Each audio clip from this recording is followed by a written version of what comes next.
ఆత్మ నాశరహితం, నిత్యమనియు, జనన మరణము లేనిదనియు, మార్పు లేనిదనియు తెలుసుకున్న పురుషుడు ఎవరిని ఎట్లు చంపించను, ఎవరిని ఎట్లు చంపును. ఈ అధ్యాయం అంతా ఆత్మ గురించి ఉంటుంది. 2వ అధ్యాయం సాంఖ్యం అంటారు. ఇది చాలా గొప్పది సాంఖ్యం. ఆ దేవోక్తి కూడా కపేశ్వరుడు సాంఖ్యం చెప్పాడు శరీరం గురించి, ఆత్మ గురించి. వాళ్ళ అమ్మగారికి విశ్వపరమాత్ముడే. ఈ ఆత్మ నాశరహితం, నాశం లేదు, నిత్యమనియు, ఇది ఉండేది జనన మరణము లేనిదనియు, మార్పు లేనిదనియు తెలుసుకున్న వాడు ఎవరిని ఎట్లు చంపించను, ఎవరిని ఎట్లు చంపును. అంటే ఇప్పుడు వాళ్ళు చంపడం లేదా బాబు, నువ్వు శరీరాన్ని పంపించేస్తున్నావు, ఆత్మను కాదు. వాడు చేసిన పాపకర్మం కోసం వెళ్ళిపోవాలా, మళ్ళీ ఇంకొక జన్మ పెట్టాలి. ఆశ్చర్యం కదా, ఇంకొక జన్మ ఉందని నీకేం తెలుసు? ఇప్పుడు ఉన్నానా లేదా, ఈ శరీరం తగిలించుకొని తిరుగుతున్నానా లేదా, నేను దీనికి ఒక ఉపకారాలు పిచ్చుకున్నా లేదా పెట్టుకొని తిరుగుతూ ఉన్నా, ఒక చొక్కా ప్యాంట్ చేసుకొని తిరుగుతున్నా. ఈ శరీరం ఉండబట్టి కదా వెళ్ళిపోతుంది. దీనికి మనకు సంబంధం లేదు. కానీ దీని వరకు మనం ప్రయాణం చేయాలా. మన ఇంజన్ బాగుంది, బాడీ తయారైంది, ఇంకా బయట ఇంజన్ లేకపోతే బాడీ ఏం చేసుకుంటాం? కోసం చెప్తున్నాడు, వాసాంసి తీర్థాని యదా విహాయ నవాని గృహ్ణాతి నరోపరాణి తదా శరీరాని విహాయ జీర్ణ అన్యాని సంయాతి నవాని దేహి. మానవుడు జీర్ణ వస్త్రములు ధరించి కొత్త వస్త్రములు ధరించుతున్నాడు. ఈ జీవాత్మ పాప శరీరము నూతన శరీరంలో పొందుతున్నది. పాత అంటే ఈ జీర్ణమైన వస్త్రం ఇది కొత్తగా ఉన్నప్పుడు చూడండి, దీనికి పసుపు పూస్తాం, ఏం పూస్తాం, కాస్త బలి తెచ్చాలి, ఎంతో జాగ్రత్తగా పెట్టుకోవడం. ఇది చిరిగిపోయిన తర్వాత ఎక్కడ పడాకో మనకే తెలియదు. ఎన్ని వస్త్రాలు మీరు చిన్నప్పటి నుంచి ఒక్కటన్నా గుర్తుందా? ఉన్నప్పుడే దాని మీద వ్యామోహం. ఈ చొక్కా మీద ఎంత వ్యామోహం మనకి. తెల్లగా పైన 500 పెట్టుకొని ప్యాంట్ బాగుందా, చొక్కా బాగుందా, శరీరం బాగుందా అని కొట్టుకొని వస్తాం. ఇది ఎక్కడ పోతుందో కూడా తెలియదు, మనకు అసలు ఏమైపోతుందో కూడా తెలియదు. ఈ విధంగానే నూతన వస్త్రాలను ధరించినట్టు మళ్ళీ కొత్త వస్త్రాలు కడతారు ఉపకారానికి. ఇది బాగుంది, ఇది బాగుంది, ఇది బాగుంటే తెలుసుకుంటాం. జీవాత్మ, ఈ జీవుడనే ఆత్మ పాత శరీరంలో వదిలేసి కొత్త శరీరంలో పొందును. ఒక శరీరాన్ని పొందుతున్నాడు. దేని వల్ల చెప్తాడు ఇప్పుడు మళ్ళీ భగవంతుడు? ఎందుకు పొందుతున్నాడు కూడా చెప్తాడు. నైనం చిందంతి శస్త్రాని నైనం దగతి పావక నచైనం క్లీదయం చాపో నశోషయతి మారుతక. ఈ ఆత్మలు శస్త్రములు చేతిపదాలు, అగ్ని దహింపదాలు, నీరు తడుపుదాలు, వాయువు ఆరిపోయినట్లు చేయదాలు. పాత అంటే ఈ ఆత్మని శస్త్రాలు ఎటువంటి ఆయుధాలు కూడా తప్పలేదు, అగ్ని కూడా దహింపలేదు, నీరు కూడా తడపలేదు, వాయువు ఆర్పివేయదు, గాలి చూడడానికి మాట్లాడు ఇది చేయలేదు. కనుక అచ్యోచో యమదాఖ్యోయం అగ్నేజో స్వస్యయేవచ నిత్యక సర్వగత స్థానుకు అచిరోయం సనాతనక. ఈ ఆత్మను ఛేదించుడు కానీ, దహించుడు కానీ, కడుపుడు కానీ, శోషింపచేయడం కానీ సాధ్యము కానిది. ఇది నిత్యము, సర్వవ్యాపి, చెలింపనిది, స్థానుడు, స్థిరమైనది, సనాతనమైనది, శాశ్వతమైనది. దీన్ని ఎవ్వరూ ఛేదించలేరు, గ్రహించలేరు, తాకలేరు, శోషింపజేయలేరు. ఇది సాధ్యము కానిదయా. ఇది నిత్యమైనది, ఎప్పుడు ఉండేది, సర్వవ్యాపి, అంతా ఆవరించబడినది.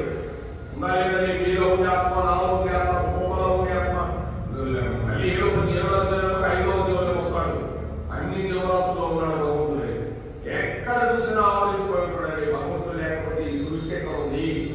గాలి ఎక్కడ ఉంది, నీరు ఎక్కడ ఉంది, నిప్పు ఎక్కడ ఉంది, భూమి ఎక్కడ ఉంది, ఆకాశం ఎక్కడ ఉంది, అసలు ప్రతి అణువు రాయి రప్ప ఏది చూసినా ఆ పరమాత్ముడే కృష్ణ పరమాత్ముడే వ్యాపించిపోయి ఉన్నాడు. ఆయన అన్ని మనకు ఉపయోగించడానికి ఇచ్చాడు, అన్ని మనం ఉపయోగించడానికి. కొండల కొడితే స్లాబ్ వేసుకుంటున్నాం, రాళ్లతో బిల్డింగ్ కట్టుకున్నాం, ఎన్ని భగవంతుడికి చేయండి. ప్రతిదీ సర్వవ్యాపి భగవంతుడు ఆత్మ. ఇది సర్వవ్యాపి, చెలింపనది, దీనికి చలనం లేదు, స్థిరమైనది, సనాతనం, ఎప్పుడో ఎవరికి ఇది శాశ్వతము. సనాతనం అంటే శాశ్వతమైన అర్థం. అందుకే మనది సనాతన ధర్మము. ఇది తెలియదు ఎవరికో, శాశ్వతం ఇది ఎప్పుడు వచ్చిందో తెలియదు ధర్మం. ఈ ధర్మం అంటే ఏంటి? సనాతనం అంటే ఇదే. మన భారతదేశం నుండి ఏ ధర్మాన్ని మనం ఆచరిస్తూ ఆనందభరితంగా ఉన్నాము, సంసార సాగరంలో తిరుగుతూ భగవంతుడు తెలుసుకొని కొంతమంది ముక్కులే వెళ్ళిపోయినారు. ఇదే సనాతన ధర్మం అంటే. ఇటువంటి ధర్మం ఎక్కడా లేదు, ఈ భారతదేశంలోనే ఉంది ఇటువంటి ధర్మం. ఏ ప్రపంచ దేశాల్లో లేదు. ఇదే అసలు సనాతన ధర్మం. అన్ని ధర్మాలకు మూలం ఇదే. కానీ తర్వాత వచ్చినాయి అవన్నీ. ఈ ధర్మంలో నుంచి అవన్నీ చీలికలైపోయి ఇక్కడ లేదు. ఇప్పుడు ఈ సనాతన ధర్మంలో ఎన్ని చీలికలు ఉన్నాయో ఎన్ని పేరుకలైపోయి చూడండి. ఈ ధర్మాలు వదిలేసి వెళ్ళిపోయాడు. పరధర్మము ఆచరణ కలుషితమైన రోజున స్వధర్మము కష్టమైనను మరణమైనను, స్వధర్మము నీకు మరణము సంభవించను. పరధర్మం చాలా సులువు, చాలా ఈజీ. నీ ధర్మంలో కష్టమైన, నీ ధర్మంలో మరణం సంభవించిన మే అర్జున అంటే నీది సత్యమైన ధర్మం అంటే నువ్వు చేసేది అది లేదు. అసత్యం అంటే అది అసత్యం ఎలా ఉంటుంది? ఈజీ. సత్యం చాలా కష్టం.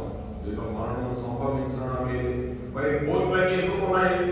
సత్యం చెప్పబోయా, ధర్మం చెప్పబోయా అని పగలగొట్టుకుంటున్నారు. ఆ సత్యం ధర్మమే గోళే చేయలేకపోతున్నారు. అది సనాతన ధర్మం అంటే అలా అర్థం చేసుకోవాలా.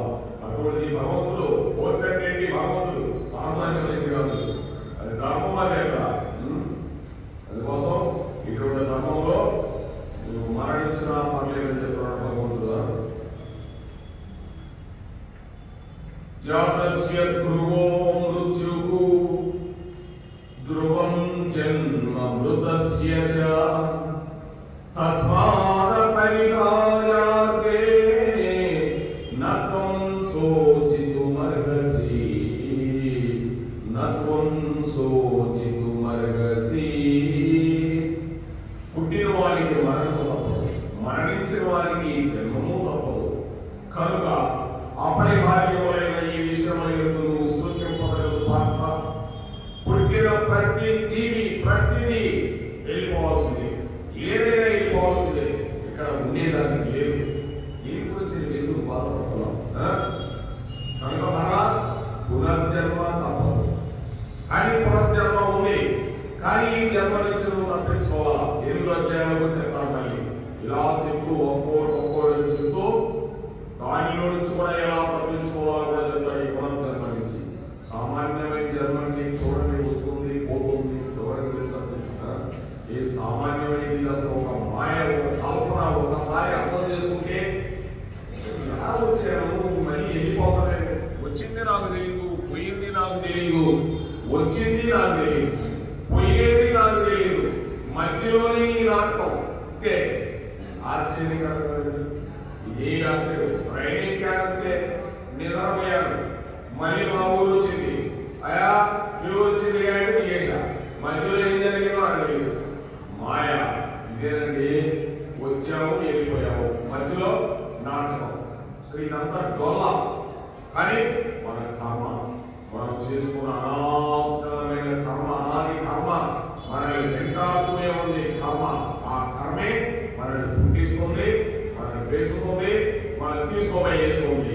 అది నీ మనసు, బుద్ధి, ఇంద్రియాలు 24 తత్వాలతో నిన్ను నడుపుతుంది. ఇక్కడ వీటిలో నువ్వు ఏం చేసుకోవాలి, ఏం చేయకూడదని భగవంతుడు చెప్తున్నాడు భగవద్గీతలో. అంత ఆశ్చర్యకరమైన జన్మ నీది. అన్ని భగవంతుడే చేస్తున్నాడే. భగవంతుడు ఏమవుతున్నాడు? భగవంతుడికి ఏమవుతుంది?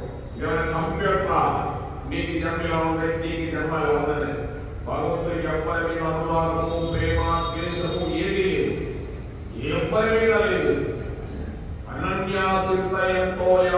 యజ్ఞ పరిపాసితే దేశానికామినేత్రానమ్యోక్షేమం ఓహామ్యహం అనన్యమైన చిత్రపోయే నన్ను చింతిస్తూ ఉంటారో నా గురించి ఆలోచన చేస్తూ ఉంటారు వాడి యొక్క యోగక్షేమం నేను తీసుకున్నాను.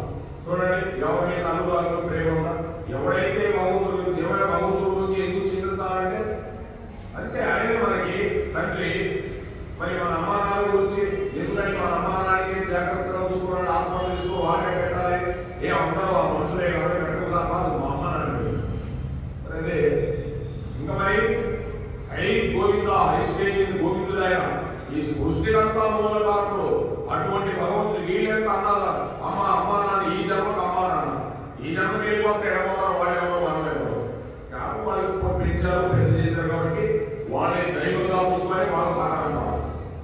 అమ్మా మళ్ళీ ఈ జన్మలో ఈ కర్మలో మీతో రావు నాతో రావు వద్దు తల్లి నమస్కారం అని చెప్పి భగవంతుడి దగ్గరికి వెళ్ళాలి. కృష్ణ ఎన్ని జన్మలు చూస్తారు ఎవరికో సంబంధం కదా, నీకోనే నాకు సంబంధం, నిత్య సత్య సంబంధం నాతో అర్జున. శరీరంతో వచ్చింది, శరీరంతో నశించిపోతుంది. నిత్య సత్య సంబంధం ఆత్మ సంబంధం నాతో నీకు అని అర్జునుడు చెప్తాడు. వీళ్ళంతా మాయ నిత్య సత్య సంబంధం అందరూ కలిసి నాతో సంబంధించిన వాడు ఆత్మతత్వం. ఇవన్నీ దేహాలు ఉంటాయి, వెళ్ళిపోతాయి, అశాశ్వతమైనవి, గాడిలో కలిసిపోతాయి. తనువుతో పుట్టినవి తనువుతో నశించి ధరణిలో కలిసిపోయే తను ఒకటి నిత్యము ఆత్మ యొక్కటే సత్యము అది అనిత్యము అది అభోజనము. తనువుతో వచ్చింది తనువుతో నశించిపోతున్నాయా? ఈ గాడిలో కలిసిపోద్ది, తను మట్టిలో కలిసిపోద్ది. నీకు నాకు సంబంధం ఆత్మ నిత్య సత్య సంబంధం. నీవు నాకు సంబంధించిన వాడి. ఈ శరీరం గాడికి సంబంధించింది, మట్టిలోనే చూస్తూ మట్టిలోకి వెళ్ళిపోతుంది. దీన్ని నేను శరీరం ఈ శరీరం కాదంటే దీని గురించి అనవసరం, దేని గురించి అనవసరం. అది అంటే అర్జునుడి కృష్ణుడు ఎలా చెప్పాడు, తను దీని గురించి ఆలోచన చేయగలరు. జాగ్రత్తగా పెట్టుకోయి శరీరాన్ని నన్ను చేరుకోవడానికి ఒక్కడే చెప్పాడు భగవంతుడు.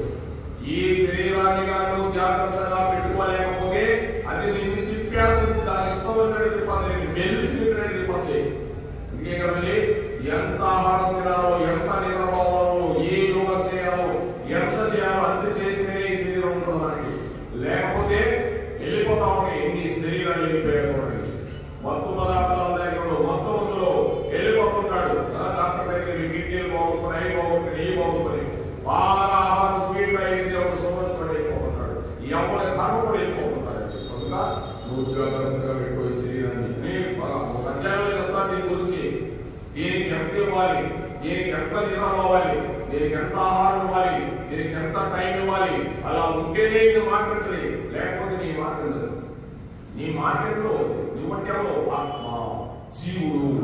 ఆత్మ వేరు జీవుడు వేరు, రెండు కలిస్తే జీవాత్మ. జీవుడు నీ మాట్లాడితే శరీరం కోసం జాగ్రత్తగా పెట్టుకోవాలి శరీరాన్ని. కారులన్నీ చాలా జాగ్రత్తగా దాన్ని మెయింటైన్ చేసుకుంటూ ఆ బాడీ కానీ అది కానీ యాక్సిడెంట్ కాకుండా శుభ్రంగా చూసుకుంటుంటే రోజు బ్రహ్మాండంగా ఉంటుంది. ఏ మాత్రం కానీ సరిగ్గా లేదనుకో పోయినట్టే, బాడీ పోయినట్టే. ఇంకొక బాడీ కట్టించుకోవచ్చు.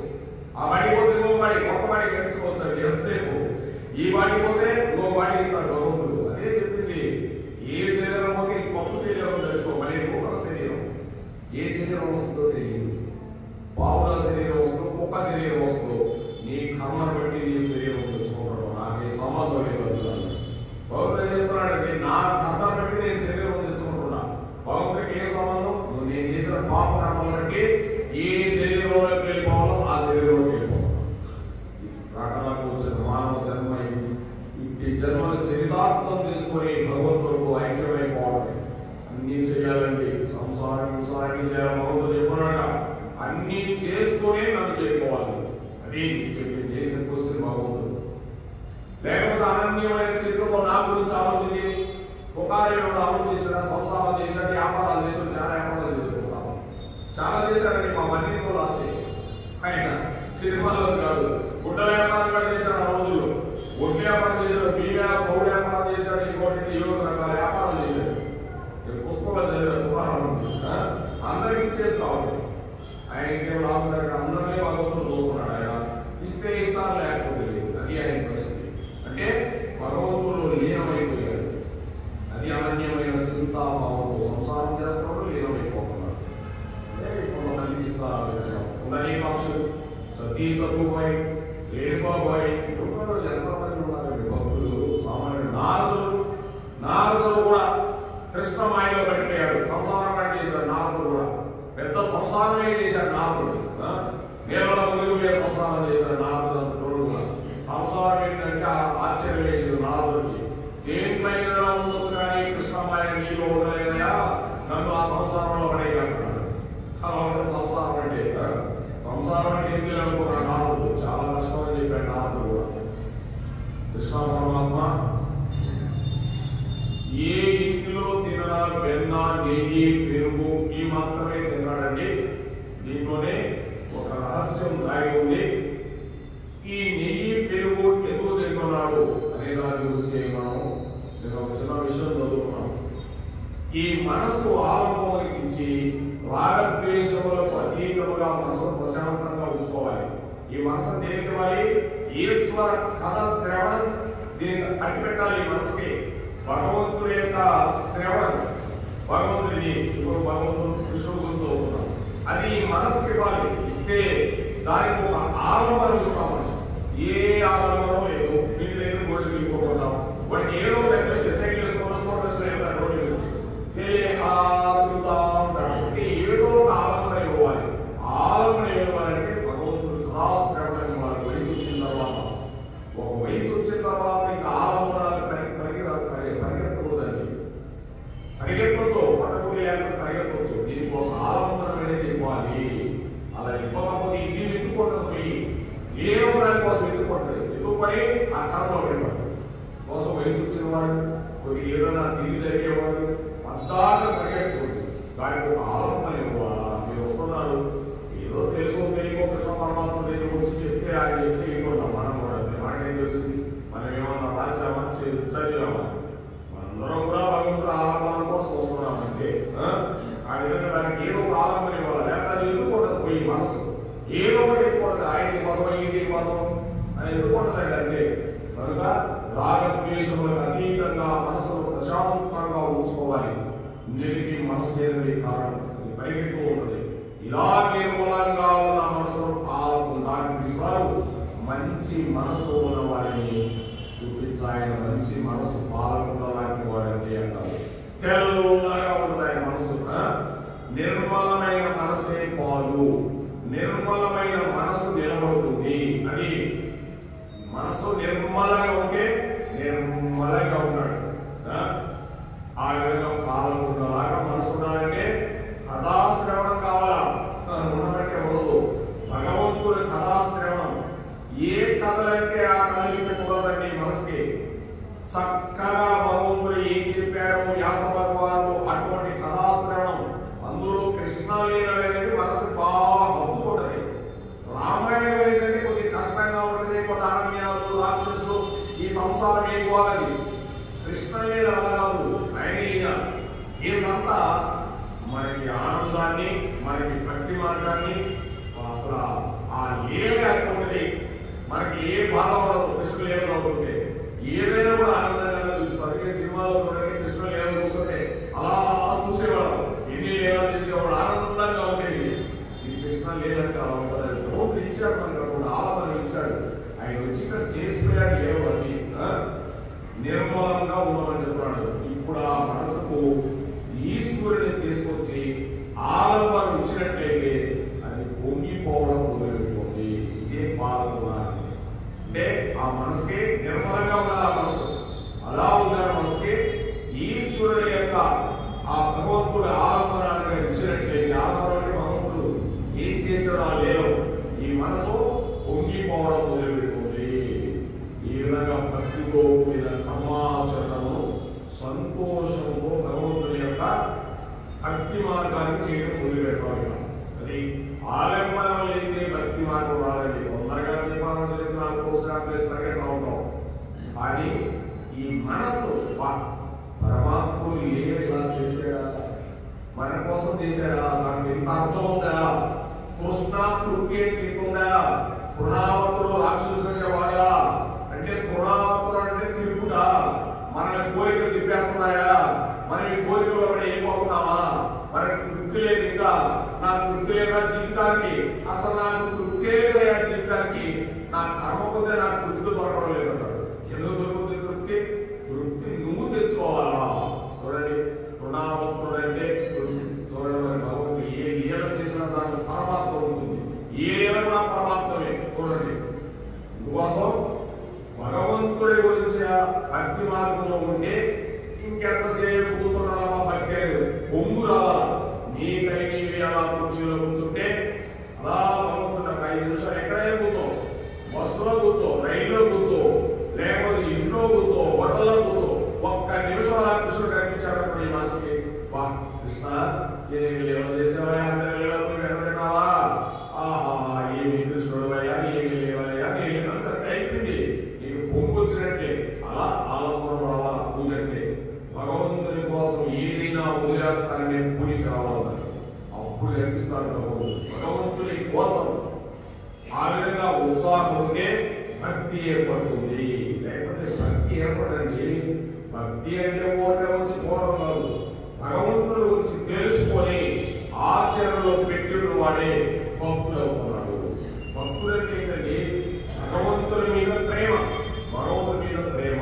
అదే, ఇంతకంటే లేదు. తల్లిదండ్రులు ఉన్నారు, వాళ్ళ గురించి వచ్చారులే, ఎవరే వాళ్ళకి డబ్బులు ఏమన్నా మనం చూసేది ఎవరు అనుకోకూడదు. వారికి ఉన్నా లేకపోయినా నువ్వు ప్రేమను పంచడమే వాళ్ళకి. అది భగవంతుడికి లేక ఇదంతా ఏం అవసరం? ఆయనకి ప్రేమ. ప్రేమే 2 అక్షరాలు. ఆ ప్రేమ అంటే జగత్తంతా రాధాకృష్ణుల ప్రేమ. ఇదంతా ప్రేమమయమై ఆవరించబోయింది జగత్తంతా. నువ్వు ఎక్కడ చూసినా ప్రేమే. నువ్వు మనం చూడగలిగింది. ఒక చెట్టు గాలిస్తుంది, ప్రేమ. ఆ చెట్టు మనకి గాలి పెట్టి కదా ప్రేమ. ఒక మొక్క కాపాడేస్తుంది, మన కోసం ప్రేమతో కాస్తుంది. చూడండి, మరి ఎన్ని కోసం ఆలోచన చేస్తే ప్రతిదీ ప్రేమే. ఆ ప్రేమను వేరే అర్థం చేసుకుంటే ప్రేమ కాదు. అంటే కామము. ప్రేమే 2 రకాలు. ప్రేమే కామము, ప్రేమే ప్రేమ. ఈ 2 ఏం అర్థం చేసుకుంటే ఇదే భగవంతుడు చెప్పాడు. అంటే భగవంతుడి మీద ప్రేమ ఉంటే చాలు. ఈ విధంగా శుద్ధి వలన ఈ మనసు అనే శుద్ధి ఎప్పుడు ఏర్పడిందో నువ్వు చేసే కర్మ వలన, భక్తి వలన వైరాగ్యం ఏర్పడుతుంది. ఆ వైరాగ్య భావన ఈ సంబంధములని కృతకములు. వైరాగ్యం అంటే అది. వైరాగ్యం అంటే ఏం కాదు, ఈ సంబంధాలని కృతకములు. కృతకములు అంటే ఇవన్నీ కూడా లేవు, ఇవన్నీ ఉన్నట్లు కనిపిస్తాయి. అది వైరాగ్యం. ఉంటాయి, నీ కొడుకున్నాడు, కుమారుడు, మనవాళ్ళు, ఆస్తులే ఉన్నాయి. ఇవన్నీ కృతకములే. నువ్వు తెచ్చుకోవాలా. అవి నీ వెంట వచ్చింది. నువ్వు ఎప్పుడో పూర్వజన్మం చేసుకునింది, అవి వెంట వచ్చేస్తే మళ్ళీ నేను వదిలేసేమో. ఎవరి బాగా వదిలేస్తే ఇదే పోయినా అంతే. నేనేమన్నా బీరో లాటలో ఏదైనా గోల్డ్ ఉందనుకో, లేదా బ్యాంక్ బ్యాలెన్స్ అనుకో, నాకు వస్తాయా? ఉండవు. నన్ను రోజులే. ఇది వైరాగ్యం అంటే కృతకములు అని తెలుసుకోమని చెప్తున్నాడు. ఇది శుద్ధ భక్తి వల్లే తెలుస్తుంది. కానీ వైరాగ్యం అంటే అన్ని వదిలేసి వెళ్ళిపోవడం కాదు. వదిలేసి వెళ్ళిపోతే ఇంకా అర్జునుడు ఎలా పారిపోతున్నాడో అలా ఉంటుంది. మనం తీసుకున్నాడు చెప్పేది వైరాగ్యం. ఇదంతా ఉన్నది లేనట్టు, లేని ఉన్నట్టు చూపిస్తారా అంటున్నాడు. అంటే వీళ్ళంతా ఉన్నారా? దుర్యోధనుడు 100 మంది కౌరవులు ఉన్నారా? ఆయనే 100 మంది కౌరవులుగా చేశాడు. ఒక పిండాన్ని వ్యాస భగవానుడు, కృష్ణ భగవానుడు. ఆయనే 100 మంది, ఒక ఆడపిల్ల దుస్తల, 100 మంది ఆడపిల్లలు, వీళ్ళు ఒక 5 మంది. వీళ్ళంతా కృష్ణుడు సంతతే. లెక్క ప్రకారం అక్కడ మనందరం పడేదే. వాళ్ళలో వాళ్ళకి తగ్గు పెట్టి, వాళ్ళలో వాళ్ళకి పెట్టుకొని అసలు ధర్మం ఏంటి, అధర్మం ఏంటో చూపించాడు భారతం. అది అంతేగాని వాళ్ళ తప్పాలని, ఏదో తప్పాలని, కృష్ణ తప్పాలని ఏం అవసరం?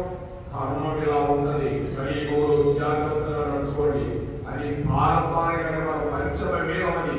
అది కానీ బాగా బుర్రకెక్కితే అసలు దుర్యోధనుడు అనేవాడు ఎవరు, ధర్మరాజు ఎవరు, వీళ్ళిద్దరూ మనకు కావాల్సింది. అంతే, దుర్యోధనుడు అధర్మం, ధర్మరాజు ధర్మం. అంతే, ఇంకా అక్కడ ఏం లేదు. దుర్యోధనుడు ఆయన ఉన్నాడా? ఆయన అధర్మం, ఈయన ధర్మం. అయిపోయింది. ఆవిడ ధర్మం, ఆవిడ ధర్మం, నువ్వు ఆధారం అయిపోయింది. అంటే ఏముంది అక్కడ? కొట్టుకోవడమే, రెండు చేతులు కొట్టుకోవడమే. ఇదేనండి కథంతను. ఇంకే వైరాగ్య భావన ఉండాలి చెప్తున్నాడు. జీవికి ప్రధాన సంబంధం ఈశ్వరుడితోనే వైరాగ్యం వస్తుంది, ఎవ్వరితో రాదండి.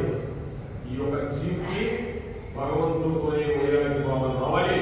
ఈ వైరాగ్యం అనే అగ్నిహోత్రం మీద నిర్మలమైన మనసు అనే పాలు కావాలి. అంటే భగవంతుడితో పెట్టుకుంటే నీకు వైరాగ్యం వస్తుంది.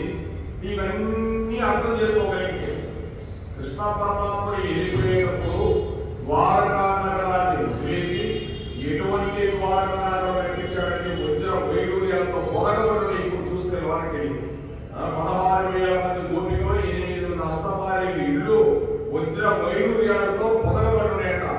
7 దంతాలతో ఉన్నాయండి. ఇప్పటికి కోపం వస్తున్నాయి. అటువంటి ఇల్లు కట్టించాడు స్వామి. మరి గోడలో కూడా వజ్రాలు ఉన్నాయట. చూసి వచ్చినాడు ఎస్ఆర్ రావు. ఆయన పేరు 1980. ఆయన అనుకోవడం కూడా మనం చూసుకుని సామాన్యుడు ఇందిరాగాంధీ టైం ఇప్పటికీ ఉన్నాయి ద్వారకా నగరం. అటువంటి ద్వారకా నగరాన్ని వదిలేసి వైరాగ్య భావంతో పరంధాముడు వెళ్ళిపోయాడు. ఒక్క రూపాయి కింద పడితే మనం వెంటనే తీసి జోబి వేసుకుంటాం కళ్ళదుకొని. ఈ యొక్క అండపిండ బ్రహ్మాండం అంతా మన చేతిలో పెట్టాడు. పెట్టేసి మీరు జాగ్రత్తగా ఉన్నాయని వెళ్ళాడు. వైరాగ్యంతో వెళ్ళాడు. అది వైరాగ్యం ఎన్ని వదిలేసి వెళ్ళిపోవడం కాదు. అలా భగవంతుడు చేసేసాడని మనకి ఇచ్చి వెళ్ళాడు. ఈ భూమండలం మన చేతికి ఇచ్చి ఎలా బాగు చేసుకుంటారో మీ ఇష్టం, చేసుకుంటే మేము, లేకపోతే అని వైరాగ్య భావంతో ఇచ్చేసి వెళ్ళిపోవడం అంటే ఈ నిర్మలమైన మనస్సు అనబడే పాలు అగ్నిహోత్రం మీద కాగాలి. అంటే భగవంతుడితో సంబంధం ఏర్పరచుకోవాలి. లేకపోతే నిర్మలమైన మనసు ఎన్నటికీ రాదండి, ఎప్పటికీ రాదు నిర్మల మనసు. ఎందుకంటే అందరికీ ఏదో ఉంటుంది కనుక ఈ పాలు బాగా ఎర్రగా పొరగట్టాలి. కమ్మటి పాలు నిర్మల కైంకర్యమైన మనసు వలన, భక్తి వలన, వైరాగ్య భావన అగ్నిహోత్రం మీద కాగి ఉన్నాయి.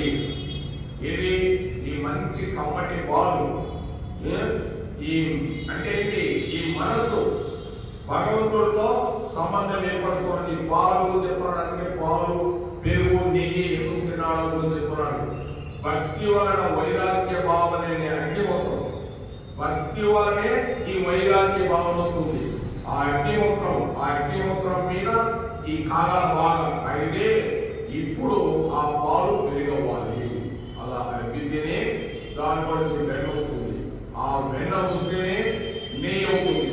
ఇంకా నెయ్యిని మళ్ళీ నువ్వు వెన్న చేయలేవు, వెన్నను పాలు చేయలేవు, పాలని మళ్ళీ పెరుగు చేయలేవు, నువ్వేమి చేయలేవు. అయితే అలా మన వైరాగ్య భావంతో భగవంతుడి దగ్గరికి వెళ్ళాలంటే గురువు కావాలి.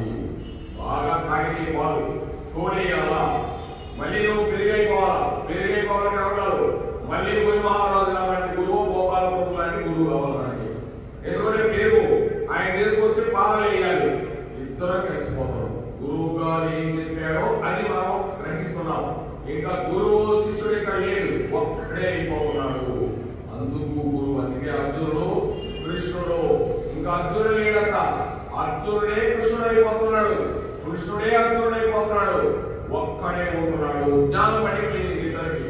ఆ గురువు ద్వారా ఈ శిష్యుడు కూడా జ్ఞానం వచ్చేసింది. ఆ పెరుగు ఈ పాలలో పోడేస్తే గురువు శిష్యుడు ఇద్దరు కలిసిపోయారు. అదే చెప్తాం వైరాగ్య భావన అంటే ఈ మనస్సు అనేది ఇక భగవంతుడికి ఇంద్రియాలు ఇవన్నీ వెళ్ళిపోయి ఈ జీవాత్మ బ్రహ్మ సిద్ధి పొంది బ్రహ్మైకత్వంలోకి వెళ్ళిపోతుంది. అంటే గురువు కావాలి, మంచి గురువు కావాలి. ఆ గురువు ఉంటేనే ఆ భగవంతుడి దగ్గరికి చేరుకోగలిగింది. ఎటువంటి గురువు అంటే అటువంటి గురువు అంటే ఎప్పటికీ చేరుకోలేము. ఎంతసేపటికి పైసలు కామంటాడు, అధ్యాసన అంటాడు. అలాగే గురువులు చేసే పనులు కాదండి. భగవంతుడు అంటే ఇలా వైరాగ్యం తెలుసుకోవాలి. గురువు ఏమీ అడగలేదు, నిజమైన గురువు. అర్జున ఆత్మజ్ఞానం గల గురువు దగ్గరికి పోన్నాడు. ఆత్మజ్ఞానం ఎవరైతే తెలుసుకుంటాడో అటువంటి వాటి దగ్గరికి పోయి జ్ఞానం చెప్తాను. ఎవరి దగ్గర జ్ఞానం ఆత్మజ్ఞానం ఇదే భగవతత్వం, ఈ నారాయణ తత్వం, ఈ భగవద్గీత, ఈ భాగవతం ఇటువంటి చెప్పాలా. అంతేగాని ఏదంటే అని చెప్పి ఇవన్నీ కూడా మంచి వైరాగ్యం వస్తుంది. భక్తి వైరాగ్యం సిద్ధించాలి. ఈ విధంగా గురువులు చెప్పిన వాటిని బాగా చెవి ద్వారా వదలకుండా వినడం మొదలు పెడితే వారు చెప్పిన మాటలు బాగా తిప్పాలి. తిప్పితే ఈ తిప్పడం అనే కపం ఇది తిరుగుతుంటే పెరుగు చిలుక బాగా చిరకబడుతుంది. గురువు వల్ల తాను విన్న విషయములను బ్రాహ్మీ ముహూర్తంలో కూర్చొని మనసు పెట్టి బాగా చిలికి ధ్యానం చేస్తుంటే ఈ చప్పుడు ఈశ్వరుడికి వినబడుతుంది. అందుకు బ్రాహ్మీ ముహూర్తంలో లేవన్నాయా లేచి భగవంతుడి గురించి చదవండాయా అంటే అప్పుడు వినిపిస్తుందంట భగవంతుడికి. ఏంటి ఇక్కడే ఉన్నాడు భగవంతుడు వినిపిస్తుందంటే నువ్వు జ్ఞానవంతుడు అయిపోతున్నావు. ఇదిగే పిల్లల్లో కూడా ఏం చెప్పారండి, 4:30కి లేచి చక్కగా చదువుకోరా అప్పుడు ఎక్కువరా మనసు కంటారు. ఆనాడు వాళ్ళు లేపేవాళ్ళు ఎట్లో గట్ట లేచి మొహం కడుక్కొని కూర్చొని చదివితే అప్పుడు చదివిన చదువు ఎక్కుద్ది.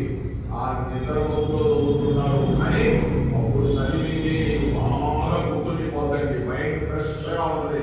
ఇదే బ్రహ్మీ ముహూర్తంలో వేస్తే నీ సాధన మొదలు పెట్టవచ్చు. ఇదే బ్రహ్మీ ముహూర్తంలో లేవాలనేది ఈ విధంగా ఈశ్వరుడికి వినబడుతుంది నువ్వు చేసేది. ఆయన స్వామి వచ్చేస్తారు.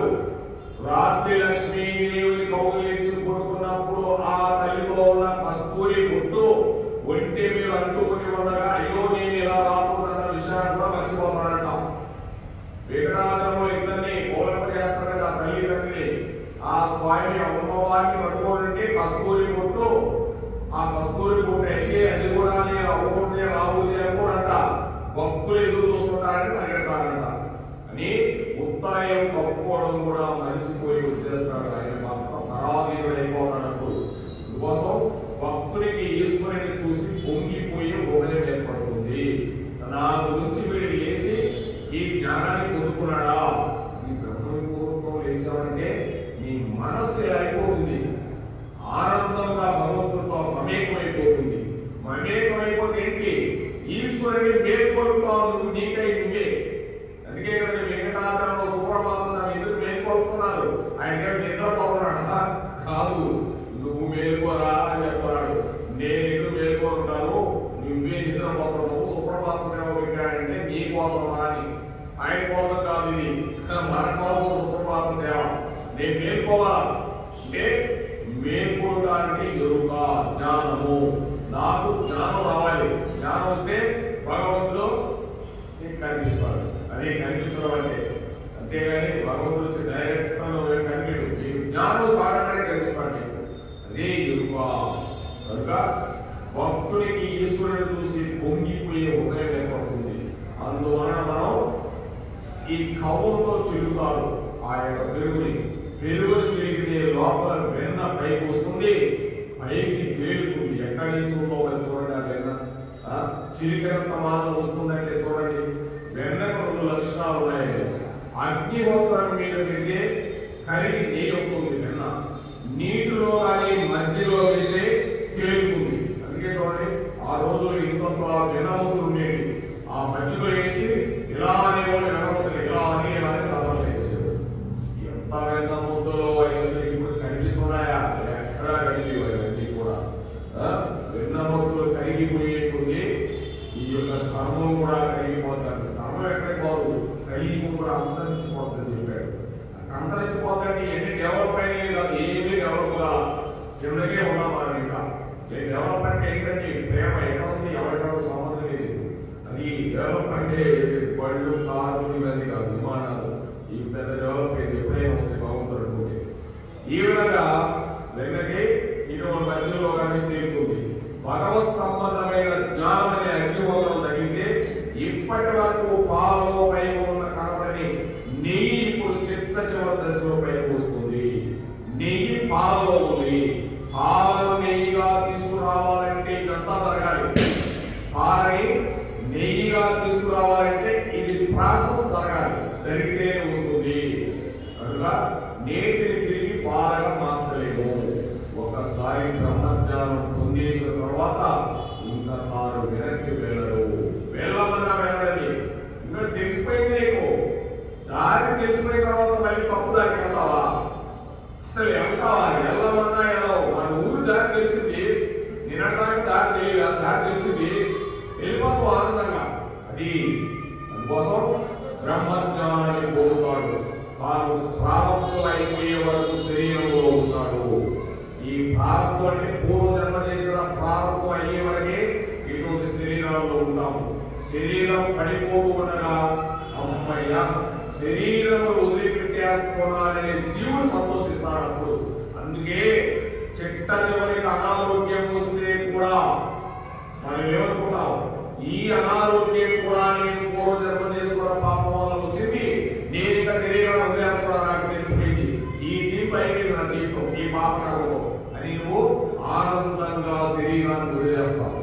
అది శరీరం వదిలేయడం అంటే కోసం ఎంత తొందరగా ఈ శరీరాన్ని వదిలేద్దామని ఉరిడి అయిపోయిన కొబ్బరికాయ పెంకులు వదిలేనట్లు జీవుడు ఈ శరీరం వదిలిపెడుతూ తనకి అవధులు తొలగిపోయాయని సంతోషిస్తూ ఈ శరీరం వదిలి అనంతమైన బ్రహ్మమునందు కలిసిపోతున్నాడు.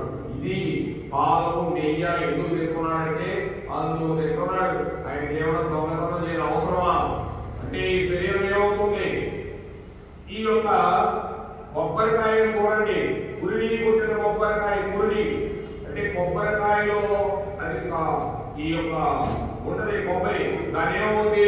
గలగలగల అనండి, దానికి సపరేట్ అయిపోయాడు కొడతానే ఈ కొబ్బరి బయటకు వచ్చేస్తుంది, కురిడి వచ్చేస్తుంది, పెంకు బయటకు వస్తుంది.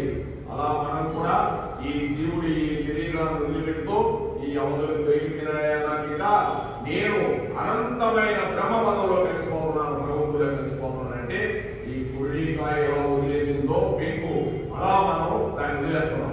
ఇది వదిలేస్తుంది, అది వదలదు. ఆటోమేటిక్ ఈ కొబ్బరి రౌండ్గా ఉండి దాంట్లో నుంచి దాని వారు వదిలేస్తుంది, లోనది దానికి సంబంధం లేక ఆ విధంగా ఈ శరీరాన్ని వదిలేసి ఆ బ్రహ్మమునందు కలిసిపోతున్నాము. ఇందుకోసం పాలు నెయ్యి పెరుగు వెన్న తినేది ఈ విధంగా ప్రాసెస్ అంటే భక్తి అంటే ఎలా ఉందో చూపిస్తున్నాడు భగవంతుడు. ఆ విధంగా భక్తి మార్గానికి రావాలని చెప్తున్నాడు. ఆ పాలు కాయాలి, దాని మీద పొయ్యి మీద పెట్టాలి, ఎర్రగా కాయాలి, దాంట్లో పెరుగు అనే గురువు తీసుకురావాలి. ఆ గురువు కలిసేస్తే ఇంకో కలిసిపోతున్నావు. ఇంకా గురువు లేడు, శిష్యుడు లేడు. ఇక్కడ బాగా చీడితే వెన్న వస్తుంది, ఆ వెన్న తీసుకొచ్చి నెయ్యి అవుతుంది. ఇంకా నెయ్యి అయిందంటే ఇంకా లేదు, ఇదంతా ఎగిరిపోయినట్టే. మరి వెనక్కి వెళ్ళలేవు, బ్రహ్మపదంలోకి వెళ్ళిపోతున్నావు.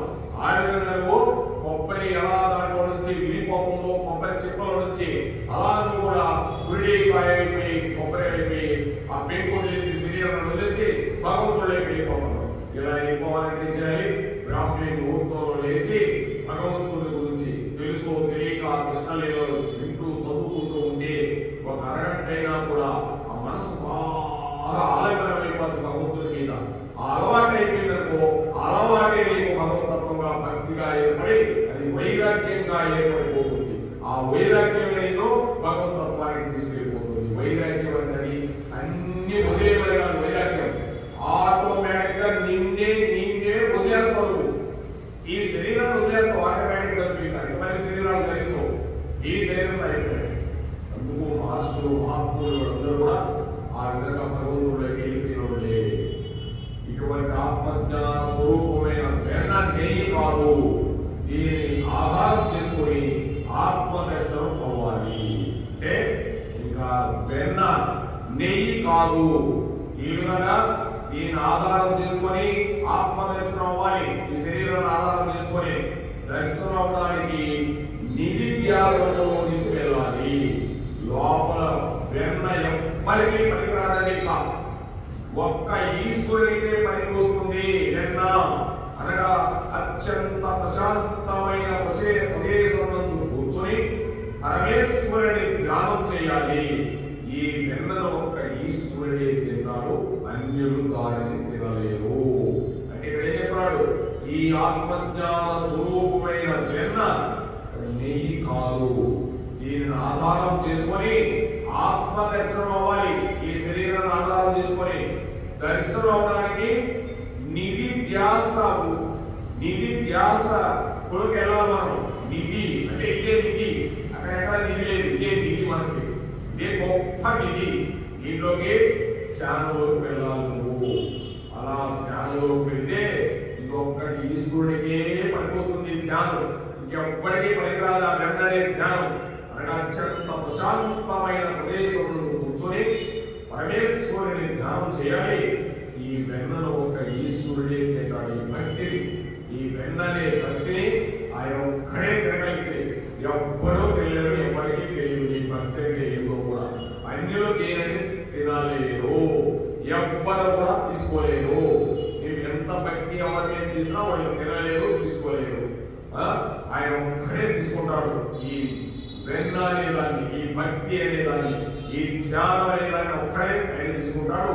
నీ భక్తిని ఆయనే తీసుకుంటాడు అని ఇక్కడ దీని గురించి చెప్తూ ఉన్నాడు. అందుకోసం వెన్న తింటున్నాడు, భక్తి తీసేసుకుంటున్నాడు.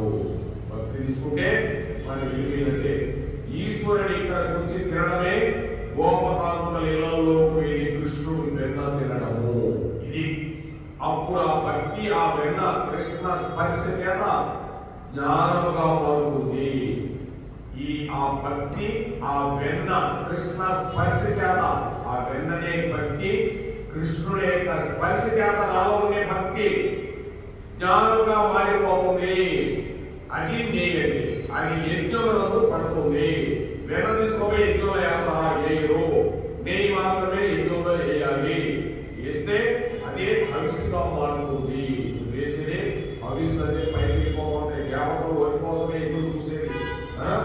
ఈ శరీరం పడిపోయి పునరావృత రహిత శాశ్వత ఆ కృష్ణ సాయుధ్యమును పొందుతున్నాడు. అంటే ఈ నెయ్యి ఎప్పుడైతే ఆ అగ్నివక్రంలో పడిపోయిందో అది హవిస్సుగా మారుతుంది. అంటే భగవంతుడు తీసేసుకుంటున్నాడు. అందుకే కదండి ఏం చేస్తుంది? ఓం నమో నారాయణ స్వాహ, నారాయణ తీసుకోవాలి దాన్ని. ఇప్పుడు ఈ భక్తి నారాయణ తీసేసుకుంటున్నాడు, నీకు ఇంకెవ్వరూ తీసుకోలేరు. ఇది పునరావృత రహిత శాశ్వత కృష్ణ సాహిత్యము పొందుతావు. అంతవరకు నువ్వు పొందలేవు అని చెప్తున్నాడు. ఎంత ఈజీయో తెలియని అంత కష్టం, తెలిస్తే అంత ఈజీ, తెలియని అంత కష్టం. అందుకే చేతిలో వెళ్ళముద్ద, అందుకే స్వామి చేతిలో వెళ్ళముద్ద పెట్టుకొని ఉన్నాడండి. ఉన్నాడు బోయపాళ్ళ దగ్గర చూడగలిగితే వరుసన కృష్ణుడు చేతిలో వెళ్ళముద్ద, చెంగులో పోదండ, బంగారు బలుపురాడు, పట్టు దక్కీలు సంధి కార్యక్రమాలు సైరూప గజ్జలు, చిన్ని కృష్ణ నిన్ను చేరుకోరు. అంటే ఎన్న ముద్ద భక్తిరా, నన్ను చేరుకోవాలి, మీరు అందరు కలిసి నన్ను చేరుకోవాలి. భక్తి అనే దాంట్లోకి వచ్చి నువ్వు అప్పుడు నేను తీసేసుకుంటాయి వెనముద్ర అంతవరకు చేతులని పెట్టుకోవడం. ఎప్పుడైతే నువ్వు నన్ను చేరుకుంటావో నేను నన్ను చేసుకుంటా.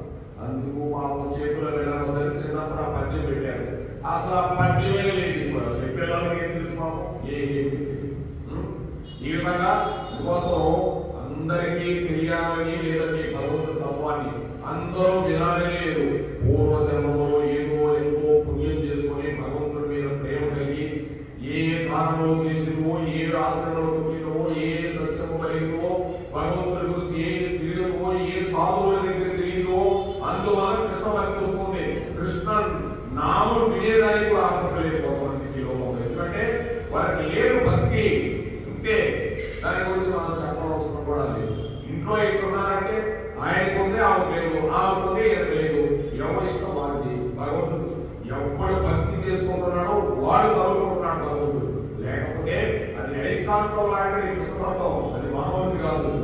కోసం ఈ పునరావృతి రహిత శాశ్వత కృష్ణ సాహిత్యం పొందుతున్నాడు. ఇది కృష్ణుడు వెంట. అంతేగాని శాతగాక పనిగాక అవతారంలో స్వీకరించి వాళ్ళింట్లోకి వీళ్ళింట్లోకి వీళ్ళి వెన్నలు దొంగతనం చేసి తిన్నారని ఏం అర్థము కాదు. ఎందుకు వెన్న తిన్నారో ఆంతరమునందు విచారణ చేయాలి. ఇది విచారణ చేయాలి. దేనికైనా కూడా భగవంతుడు ఒక పని చేశాడంటే దాని వెనక చాలా ఉంటుందండి. అంతే. అందుకే కృష్ణ పరమాత్ముడు ఈ భూలోకానికి పుట్టినప్పటి నుంచి అద్భుతమైన కార్యక్రమాలు చేసి వెళ్ళిపోయిన కాక మన దగ్గర మన సంసారం గురించి తిరుగుతుంటా ఉన్నాం. ఈ సంసారం అనే ముసళ్ళనే ఈ సముద్ర గర్భంలో తిరుగుతున్న ఎన్ని ముసళ్ళు ఉన్నాయో, ఎన్ని రకాలుగా పట్టుకుంటాయి. ఇక్కడ బంధువులే ముసళ్ళు, స్నేహితులు, ఎటువంటి వాళ్ళు, కొడుకు, కోడలు, వీళ్ళందరూ ముసళ్ళు లాంటి వాళ్ళు రకరకాలుగా నేను వేధిస్తూ ఉంటారు ప్రతి ఒక్కరిని కూడా. కానీ ఆ భగవంతుడు ఒక్కడినే మనం తెలుసుకొని వెళ్ళిపోవాలి. దాని గురించి చెప్తున్నాడు, ఎందుకు వెన్న తిన్నాడని. దీనినే నవనీత చోళకు అంటారు. అంటే నవనీత చోరుడు ఆయన, నవనీత చోరుడు కోసం వెన్నను ప్రసాదంగా స్వీకరించడం వెనకాల ఇంత రహస్యం దాగి ఉంది. ఇప్పుడు అక్కడికి వచ్చిన గోపకాంతలందరూ ఒకరి తర్వాత ఒకరు కృష్ణుడి మీద ఫిర్యాదులు చెప్పడం ప్రారంభించారు. అందుకు వెన్న ముందే మనం ఆ వెన్న గురించి తెలుసుకుంటే ఆ భగవంతుడు మన కోసం భక్తి మార్గాన్ని ఇచ్చాడని అర్థమైపోతాడు. గురువు కావాలి, అటువంటి గురువు కృష్ణుడే. ఇది రావాలంటే ఏదో గురువు ఉండాలి. ఉండి కృష్ణత్వంలో కలిసిపోతుంది. గురువు లేని నీకు ఆ గురువు నీలో కలిపేసుకున్నావు. అందుకే కదండి గురు కారణం తీసుకున్నానంటే. గురు కారణం అంటే ఏంటంటే ఇదే, ఇటువంటి అన్ని ఇంకే గురు కారణం. ఓవరకే గురు కారణం తీసుకున్నానని చెప్పి ఏదో కొత్త కొత్తగా వచ్చారు. మీ గురు కారణం తీసుకున్నావా నువ్వు? ఏది గురు కారణం తీసుకునేది ఇంత తక్కువ ఉంది. భక్తిలోకి రావాలంటే సామాన్య విషయం కాదు.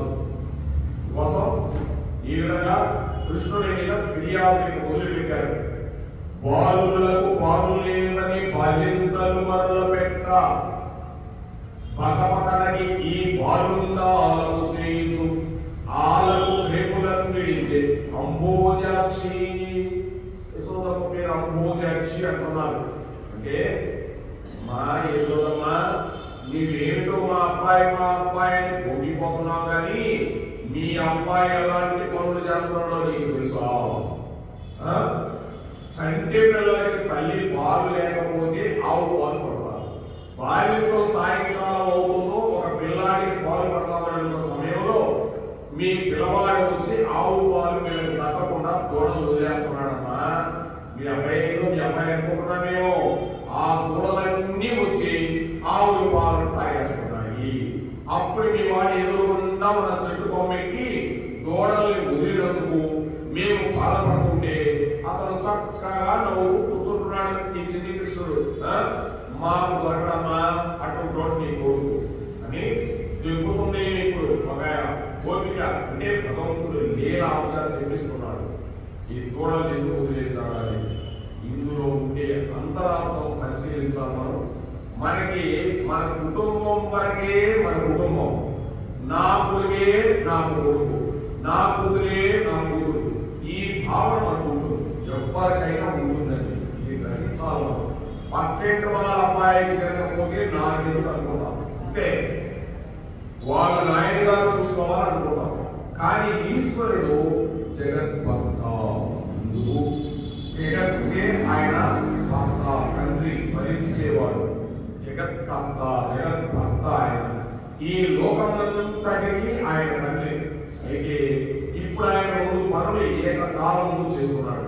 ఆవు దూడల అంటే ఉపనిషత్తులు, వాటిని పోషిస్తున్నాడు. ఈశ్వరుడు ఉపనిషత్తు జ్ఞానం పోషిస్తాడు. అందుకే ఉపనిషత్తుల సారాంశమే భగవద్గీత. దూడే అర్జునుడు, భగవంతుడు పాలు పితికేవాడు. ఆ ఉపనిషత్తుల సారమే భగవద్గీత. వాడే భగవద్గీత. పిండేవాడే కృష్ణుడు. దూడ నోట్లో పోసేవాడు కృష్ణుడు.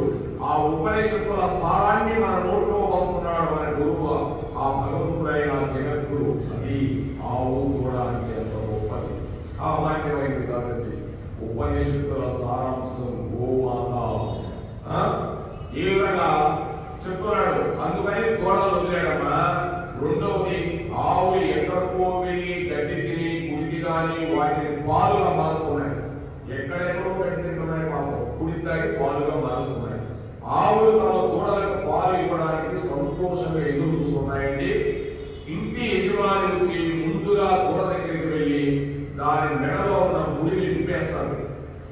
వెంటనే దూడ పరిగెత్తుకుంటూ వెళ్ళి అమ్మ ముందు పెట్టి గబగబా శిరాన్ని నోట్లో పెట్టుకొని ఆర్తితో తల్లిపాలు ముద్దులు కంటే ముందు చూడండి. దూడ ఏదైనా బర్రె కానీ ఏది కానీ ఏదైనా దూడను వదలని ఎంత స్పీడ్గా వెళ్ళి అమ్మ పొదులు పట్టుకొని 2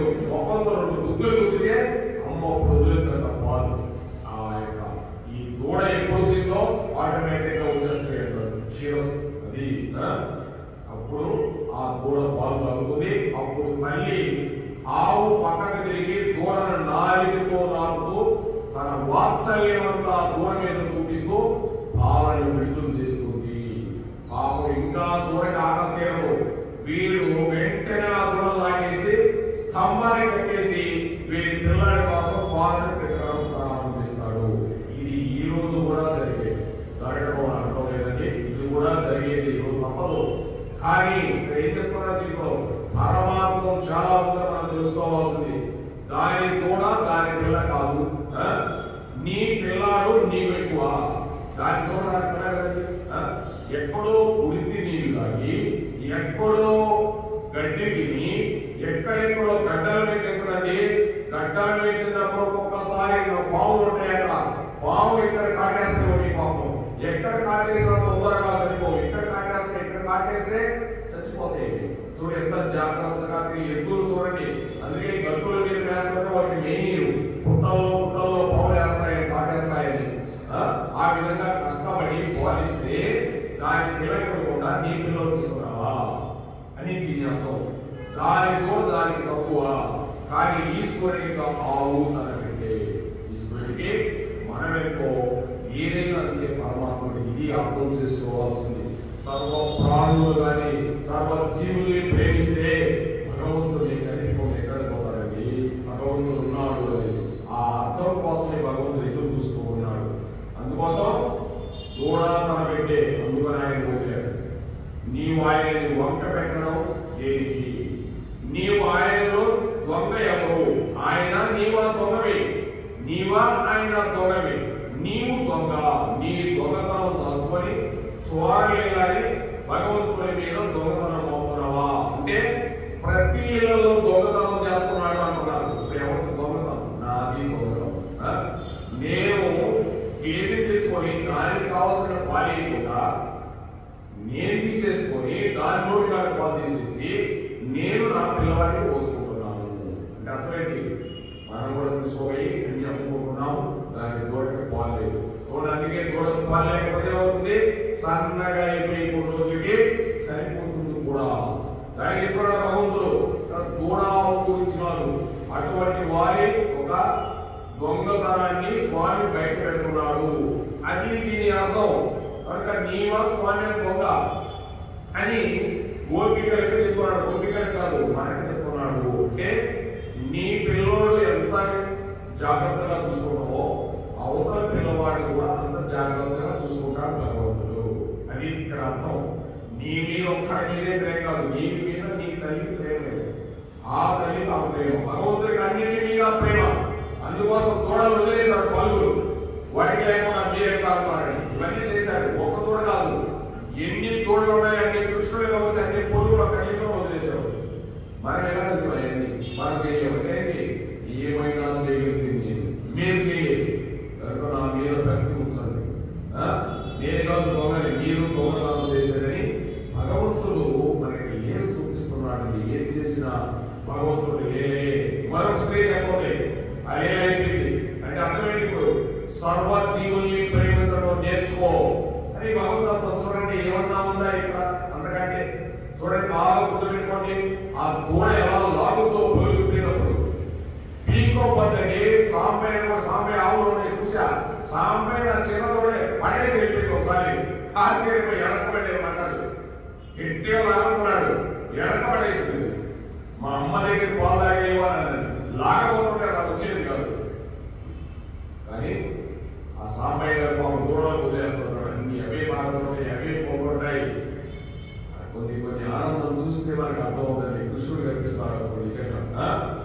ఇంకొక చెప్తుంది, పడతీని బిడ్డలుమా కడవలలో మంచి కాగిన పాలా పడచులకు పోసి చిక్కని కడవలకు నడిచి ఆజ్ఞలదో లేదో.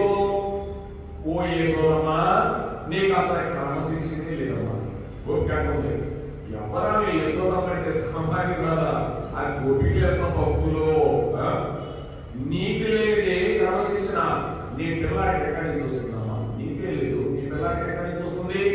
ఏం చేశారో తెలుసా? మా ఇంట్లో పాలన్నీ ఎర్రగా పొలంలో కాచాం. అటువంటి పాలు ఓరి వెచ్చగా ఉంటే పిల్లల పిల్లలందరినీ తీసుకొని చప్పుడు చేయకుండా ఇంట్లో వచ్చి కొండలన్నీ ఎత్తి ఆ పాలన్నింటినీ తాగేసి ఆ కడవలన్నింటినీ కింద పారేసి వాటిని బాగా తొక్కుకుంటూ వెళ్ళిపోయారు. వాలిపోయాయి, కడవలు పోయాయి. ఇది ఇక్కడ పిల్లవాడు మా పిల్లవాడు అని వాళ్ళు అడుగుతున్నారండి. కృష్ణ పరమాత్మ ఏం తెలియదు అమ్మ ఒడిలో కొనుక్కొని అమ్మ సాయిలో చూస్తున్నాడు, గోపిక సాయిలో చూస్తున్నాడు. అంటే ఏందమ్మా వాళ్ళు చెప్పేదానికి ఏం అర్థం కావడం లేదు. కానీ లేదా భగవంతుడు జగన్మోహనాకారుడు ఆ ఒళ్ళో కొనుక్కున్నప్పుడు మీరు ఒకసారి చూడండి. ఆ గోకులంలో యశోదమ్మ సాయి చూస్తుంటే, ఆ గోకులంలో కృష్ణుడు గోపికల సాయి చూస్తుంటే వాళ్ళలో చేసింది నేనేనని కృష్ణుడు తెలుసు, గోపికలకు తెలుసు, పాపం యశోదమ్మకి అది కృష్ణ లేదంటే. కానీ నాకేం తెలియనట్టు ముఖం పెట్టేస్తారు. ఆ 7 కొండలు పడే కదండి, ఆ పనులన్నీ చేసిన దగ్గర ఆనందమైన పనులు ఎటువంటి లీలలు చేసినటువంటి మన కోసం భగవంతుడు. అందుకే కదా ఆ వెంగమాంబ గారు కృష్ణ లీలలు ఎన్ని రాసిందో పైకొండ వెంగమాంబ గారు కృష్ణుడు చెప్తుంటే రాసుకునేదంట. ఆమె ఇప్పటికే ఆ ముందు బృందావనం అంటారు. ఇప్పుడు చూస్తే ఏమి లేదంట. ఆనాడు కృష్ణుడు వస్తే ఎంతో బృందావనంలాగా అయిపోయింది. ఆ క్షణం అక్కడ కూర్చొని బంగారు ఉయ్యాలలో వెంగమా రాసుకోవాలని చెప్పేదని కూడా ఉయ్యాలలో ఊరుతూ భాగవతం రాసింది ఆవిడ వెంకటేశ్వర స్వామి. అక్కడి నుంచి చూస్తే మీకు తెలుస్తుంది బృందావనం ఎదురుగా ఉంది. పరమస్వామి ఎదురుగా చూస్తే ఏమీ లేదు కదా అనుకుంటాం. పోతే నరసింహస్వామి ఉంటాడు అక్కడ. నరసింహస్వామి భక్తురాలు ఆవిడ.